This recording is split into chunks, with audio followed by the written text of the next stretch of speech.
ګرانو کتونکو السلام علیکم.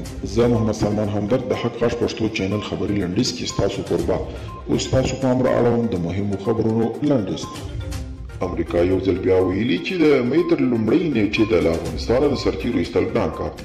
د سپینې ماڼۍ ویان جین ساکي په یوه خبري غونډه کې د خبرو پر مهال ویلي بایډن باوري دی چې د مې تر لومړۍ نیټې له افغانستان د سرتیرو ایستل ګران کار دی.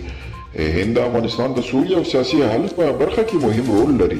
د روسیې د بهرنیو چارو وزیر سرګی لاروف په تازه څرګندونه کې ویلي څومره چې د افغان سولې په اړه سیمه ایز اجماع پیاوړې کیږي دومره د افغانستان او افغانان سولې ته نږدې کیږي. افغان حکومت وایي چې ډیر ژر به په هیواد کې د اوبو د 44 نورو بندونو د جوړولو چارې هم پیل شي.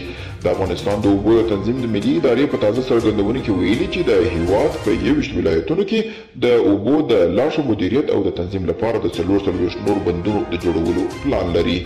او په بنگلاديش کې د ډوبې شوي کښتۍ د قربانیانو شمیر 26 ته لوړ شوی دی. لا هم د نورو مړو شویو کسانو شمیر د لټون چارې روان دي.